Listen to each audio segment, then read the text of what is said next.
Mary, and today I'm hopefully going to film a quick video because I don't have time and I'm always so bad at organizing myself, but I have to do this. I want to do this and I hope it's gonna be exciting for you, but I don't know because I never filmed something like this before.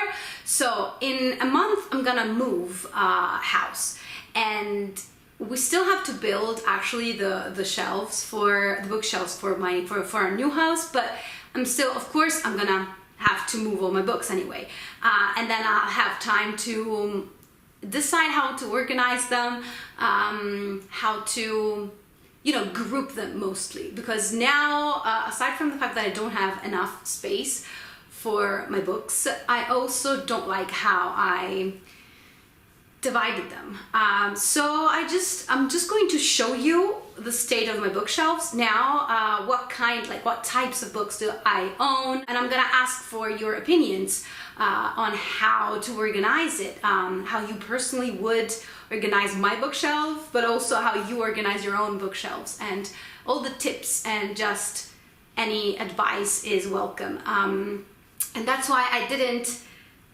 tidy up as I usually do behind me. You see, I have books all over here because, yeah, I don't know where to put them. So I think for now, I'll step away from the screen and try and hold the camera, which is going to be, yeah, it's going to be something because I need to change my camera. It needs to be, you know, charging while I use it. So it's plugged in and I don't know how to move it around because the wire is very short. Well, we'll see what happens. So I'm going to start from this bit, which is where I usually film.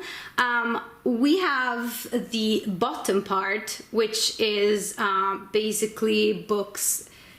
It's a bit of a mixed bag. Some books that didn't fit anywhere, and also books that I am less likely to enjoy. So yeah, that's not really a category that I want to. It's just, let's say that this is just unread books. Also, yes, this side of the bookshelves is my unread books, aside from these ones, because these are the books that I have just read and currently reading and to TBR. So for these books over here, I do have a book trolley that I bought. So I am hopefully going to fit my just read books that I still have to wrap up with my currently reading ones, TBR and whatnot. So yeah, let's just not count those books over here. For the other ones, those are TBR books. I should probably step in just a minute because I realized that I was talking, you know, and nothing was really moving here, so it was maybe a bit boring. As I was saying, this is where I film, and these are all my unread books, and that pile too. The only thing I did is that these ones are all the same size, so they looked very nice, aside from the fact that these are on top, so they don't look nice anyway. But that's the only thing that I did. Also, my unread books are actually more than these, because I do have my non-fiction books, my unread non-fiction books that are in another little bookshelf that I'm going to show you. Most of them, because of course they don't fit there as well, so some of them are here. So I did, you know, divide my unread fiction books from my unread non-fiction books. But just because I didn't have enough space. So I don't know whether to organize my unread books as I would with my read books. I hope this makes sense. Back to the shelves. If we go up, let's try since we're still here.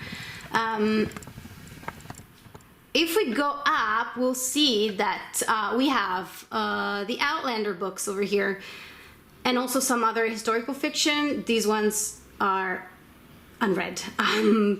And yeah, this one as well. But anyway, some sort of historical fiction and fantasy over there. There's my sort of Harry Potter shelf, which I have to adjust just because, yeah, I don't need to own lots of different books about Harry Potter. I do have like my Italian Harry Potters here and the English version, so I'm of course going to keep both, but I have extra like English ones and also the page to screen book and the Fantastic Beasts and Where to Find Them, which I'm going to get rid of.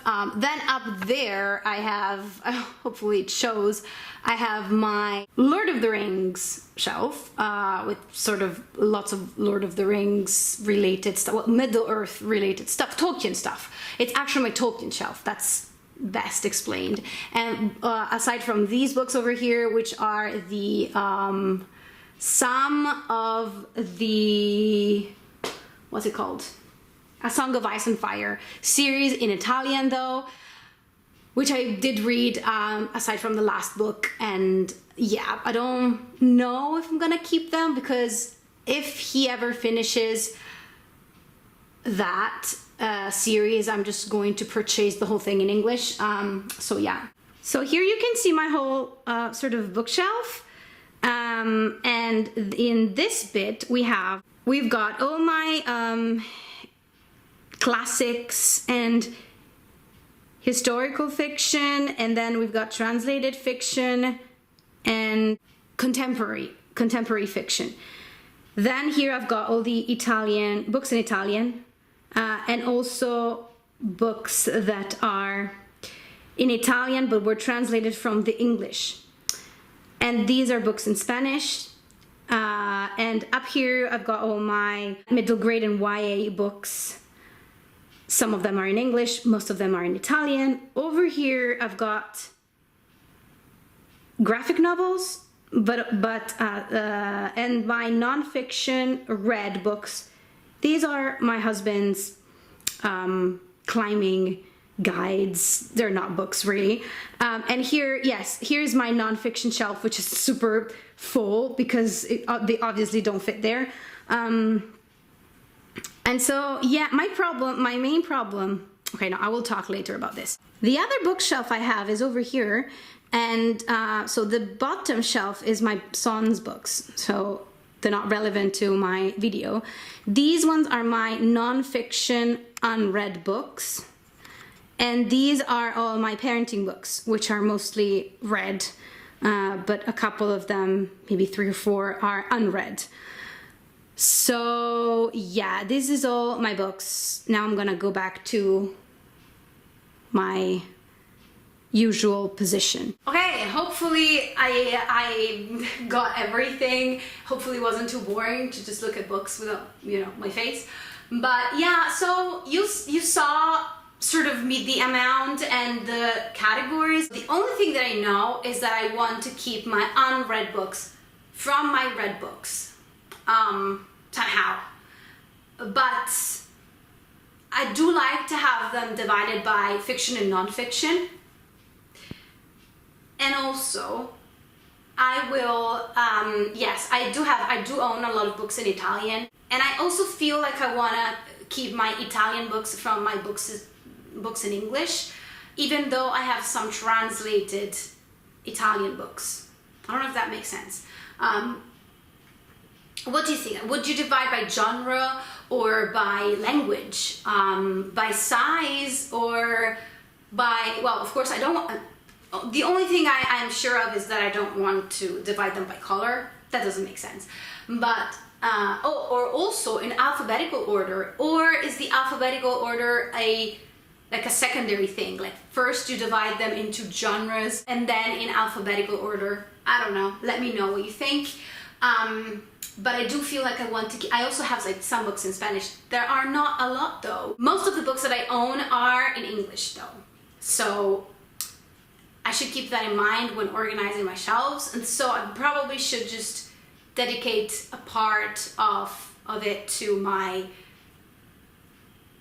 books in Italian. So the place where I'm going to explain to you is gonna have a big bookshelf, which I'm hopefully gonna put a picture of, like how it would look like, sort of. But I'm gonna have 2 because I'm gonna have a sort of room for me. I don't know how to explain this. So I'm gonna have a wall, sort of like this one, with a bookshelf, but it's gonna have a door in the middle. So through that door, you can see there's gonna be another wall with a bookshelf, because there's gonna be a room there that's going to be sort of my office. So I'm gonna have two walls where I can put my books in, and that's basically how I am going to organize my books. I'm gonna put them there. So yeah, let me know what you think, how you would organize them. Would you, divide them by genre, alphabetical order, size, publishing house, language, or let me know, because I'd love to know your opinion. And I cannot wait to move, actually, because I know that this bookshelf, I love this bookshelves. My husband built it, so it's dear to my heart. But I do feel like I'm going to love the new ones even more. So yeah, let me know what you think, and let's chat in the comments down below. I'll see you in the next video. Bye!